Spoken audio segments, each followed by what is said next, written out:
오늘 다우 최고치 쓰는 동안 나스닥은 약보합권에 머무르는 모습이었는데 시장 전반의 분위기가 오랜만에 우량주는 오르고 기술주는 하락세를 보이는 흐름을 나타냈습니다. 그 AI 버블과 버블 아니다라는 그 두 가지 의견 속에서 여러분들도 혼란스러우실 것 같은데 최근 그러니까 이달 초죠. 이달 초에 또 이 AI 거품 버블 과열에 대해서 이 빅쇼트 영화 빅쇼트의 실제 모델 주인공이죠. 요 마이클 버리라는 사람이 이야기를 하면서 진짜 그런가? 뭐 이렇게 우려할 내용을 제기를 했었던 게 바로 이것이죠. AI 산업이 순환적 자본 지출 구조를 띠고 있다라는 지적을 하면서 또 한 차례 기술주들이 흔들흔들 하기도 했었습니다. 즉 기업들이 AI 기술 개발하기 위해서 막대한 투자를 하고 그 결과로 만들어진 AI를 다시 내부 효율화에 사용하는 이러한 자기 순환적인 구조가 실질적으로 진짜 커지는 그 산업을 크게 하고 수익을 창출하는 것보다는 기대감에 좀 근거한 가열이다라는 그러한 내용을 제기를 했었었죠. 그래서 이 머리는 지금 본인 운용사에서 그 팔란티어랑 엔비디아 풋옵션 갖고 있다고 했어요. 그러니까 주가 하락하면 그 주식 매각에서 이익 챙기는 그러한 권리. 그러니까 하락 쪽에 베팅을 하고 있는 내용을 지속적으로 언급을 하기도 했습니다. 이 사람이 막 자기 프로필 사진에 그 튤립 사진 하면서 그것과 비교를 한 것으로도 유명합니다. 어쨌든 그런데 오늘 또 이게 지금 요 새벽에 올라온 X 내용이거든요. 마이클 버리가 쓴. 그래서 요 내용 좀 봐야 될 것 같더라고요. 또 이 AI에 대한 부분을 지적을 한 건데 이 기술 기업들이 이 열풍 속에서 장부상으로 이익을 눈속임을 하고 있다. 이익을 부풀리고 있다. 이 내용이 왼쪽에 지금 쓰여진 내용입니다. 그러니까 지금 뭐 구글이라든지 메타, 마이크로소프트 이런 빅테크들이 요 하이퍼스케일러들이 AI 데이터 센터, 클라우드 서비스를 강화하느라 뭐 엔비디아 칩, 서버 등등을 대량으로 구매를 하고 있는데 이런 장비들이 시간이 지나면 가치가 떨어지잖아요. 그걸 이제 회계상으로 감가상각이라고 하는데 그런데 이들 빅테크들이 요 서버 3년 아니라 6년 쓸 수 있다. 근데 이렇게 장부상의 기간을 늘려버린다는 거죠. 근데 이렇게 되면은 매년 이 감가상각비 비용이 줄어드니까 그만큼 이익이 더 커 보이는 착시를 불러 일으킨다라는 것을 지금 메타, 구글, 오라클, 마이크로소프트, 아마존 해서 표로 정리를 해 놓은 것입니다. 그래서 이렇게 기업들이 눈속임을 하고 있기 때문에 내년부터 3년에 걸쳐서 이 감가상각비가 한 1,760억 달러 정도? 그러니까 우리 돈으로 한 240조 원 정도 줄어드는 것처럼 보여서 그만큼 기업들의 이익은 더 커지는 것처럼 보이게 한다라는 것을 지적을 한 것이죠. 그러니까 실제보다 업계 전체 이익이 부풀려질 수 있다라는 부분을 경고를 하고 나선 것입니다. 일단 뭐 요 회계상 눈속임 부분에 있어서는 어느 정도 뭐 근거를 찾을 수는 있죠. 왜냐하면 실제로 이들이 이렇게 늘렸거든요. 구글 같은 경우에도 이 서버 연수를 4년에서 6년으로 늘렸고 메타도 5년으로 늘렸어요. 1년 정도 늘렸고 아마존도 1년 정도 늘린 것으로 재무 보고서에도 나와요. 그래서 이 변화만으로 지금 버리가 주장한 대로 그렇게 줄어 보이는 효과가 있을 수 있어요. 그런데 이게 사기다. 이렇게 좀 보기는 과한 부분이 일단 이렇게 늘려서 하는 것 자체가 뭐 잘못된 것은 아닙니다. 그러니까 그 회계상 그 규정이 있죠. 그것에서 허용된 범위 안에서의 변경입니다. 기업들이 이제 실제 장비 수명이 진짜 길어졌다라고 판단을 하면 이 내용 연수를 조정을 할 수 있습니다. 그러니까 실제 또 AI 서버 같은 경우에 최근 들어서는 계속적으로 뭐 냉각 기술로 뭐 개선이 되고 뭐 칩 효율도 향상되고 이렇다 보니 그 장비 실제 사용 연수 이렇게 늘리는 것, 그러니까 예전보다 오래 쓸 수 있는 측면도 있는 건 맞아요. 예. 그래서 우리는 투자자 입장에서 좀 조심하라라는 경고 정도로 좀 보면서 이 장부상 이익이 개선이 돼도 그게 뭐 아예 현금 흐름의 개선을 뜻하는 것은 아니다. 이 정도로만 우리가 좀 받아들이면 되지 않을까라는 생각이 들어요. 어쨌든.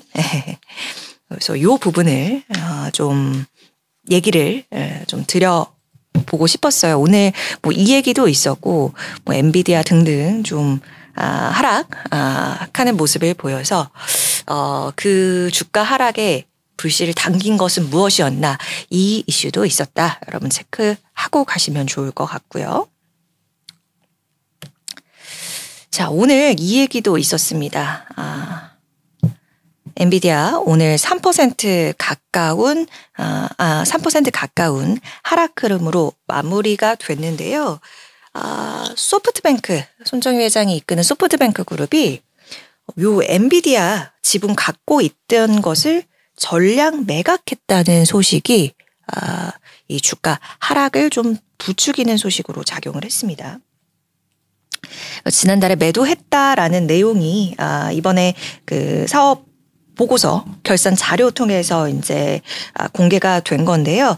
한 3,200만 주 정도 보유를 하고 있었는데 8조 5천억 원 가량의 전량 매각했다라는 소식이 들려온 겁니다. 근데 지금 업계에서는 뭐 요 매각 자체를 두고 매각 잘한 걸까, 잘 판 걸까, 이 부분을 좀 궁금해 하시더라고요. 은님 안녕하세요. 주하 좋은 아침입니다. 이렇게 남겨주셨어요. 예, 펑풍님과 은님 포함해서 저희 구독자님들 감사드립니다. 자, 이어서 말씀드리면 잘 판 걸까? 요거 자체에 더 관심을 많이 기울이시는 것 같더라고요. 일단 왜 팔았을까를 우리가 떠올려 봤을 때, 추정해 봤을 때 여기 지금 오픈 AI 쪽으로 막 출자하고 이런 거, 그러니까 일단 오픈 AI 중심으로 조금 더 집중하려는 의도로 읽히기도 하는데, 문제는 뭐냐면 지금 엔비디아가 누가 뭐래도 AI의 핵심 기업인데 이 매각 시점이 과연 적절한 걸까? 뭐 이런 부분에 대해서도 좀 물음표를 띄우고 이번 매각의 사례를 그렇게 바라보는 시선도 있습니다. 왜냐하면 요 손 회장이 2019년에도 엔비디아 지분 일부 좀 매각을 했었는데 주가가 그대로 또 폭등을 해서 본인이 직접 1,500억 달러 기회비용이 발생했다, 잠재 수익을 놓쳤다, 뭐 이런 식으로 이야기를 한 게 있었었거든요. 그래서 뭐 여러 가지 AI 이 투자에 대한 전략, 뭔가 재조정일 수는 있지만, 그러니까 재조정을 위한 유동성 확보일 수 있지만 장기적인 성장성에 있어서 과연 잘한 선택일까, 이런 부분들을 여러분께서 많이 궁금해 하시더라고요. 여러분 어떻게 보십니까? 자, 엔비디아 오늘 M7 첫 번째 내용으로 봤고요. 두 번째는 구글 소식 볼게요. 요거는 어제 사실 오후에 나온 건데 그래도 저희가 계속 다뤘던 거니까 짧게만 보고 가겠습니다. 결국 또 미뤄졌어요. 세 번째입니다. 구글이 우리 정부한테 고정밀 지도 1대 5천 요 축적 지도 우리 승인해달라 이렇게 이야기를 했는데 이 부분에 있어서 다시 한번 승인 관련 연기 결정이 내려졌습니다. 내용은 이 구글이 약속한 내용이 있었거든요. 그러니까 정부 권고안이라고 할까요? 근데 이 내용이 이 명문화된 신청서에 명시가 또 되지 않았나 봐요. 예, 그래서 그 안보 데이터 안보 관련한 이행 조건을 명문화하는데 구글이 다소 좀 부담을 느끼고 있는 상황입니다. 일단은 어떻게 이후에 절차가 진행되냐면요. 2월 5일까지 보완 신청서 우리 정부가 구글 쪽에 내라고 요구를 지금 했습니다. 그래서 그 기간 동안 당연히 결정은 하지 않고 심의 보류를 하기로 했었고, 예. 그때 뭐 위도 경도 좌표 국내 모든 사용자한테 표시하지 않는 그런 내용을 권고를 했었는데 이 내용을 이 신청서에 이번에도 넣지 않았다고 하더라고요. 그래서 결국에 이쪽에서 실질적인 그런 자료를 제출하느냐에 따라서 내년 초쯤에 죄송해요. 제가 2025년이라고 써놨네요. 2026년인데. 예. 지금 발견했습니다.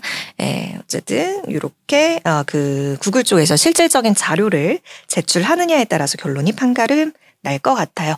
그리고 애플이 어제도 말씀드렸지만 애플 쪽도 요거 신청을 했거든요. 그래서 원래 12월 8일 그 정도의 결론 나는 거였는데 지금 구글 이렇게 된 거 보니까 구글 쪽에 대한 결론, 애플 쪽에 대한 결론도 미뤄질 가능성이 높을 것 같아요. 자, 마지막으로는 메타와 애플 좀 묶어서 살펴보도록 하겠습니다. 자, 메타 지금 쪽에서 한 1600개 정도 언어를 인식을 해서 문자로 좀 받았을 수 있는 그런 자동 음성 인식 체계를 공개를 했다고 해요. 이름은 옴니링구얼입니다. 그래서 소수 언어 그런 것들, 그러니까 이런 것들은 아무래도 그 데이터가 좀 부족하잖아요. 그리고 막 연구나 좀 기술 지원이 미흡한 언어도 한 500종 정도가 포함이 됐다고 해요. 네, 지금까지 뭐 여러 가지 뭐 LLM 같은 주요 이런 유명 AI들이 수십 가지 정도 언어에 그쳤었는데 이렇게 1600개 언어에 대한 자동 음성 인식 시스템을 마련한 것은 좀 특징적이고 좀 비교해 볼 만한 부분인 것 같습니다.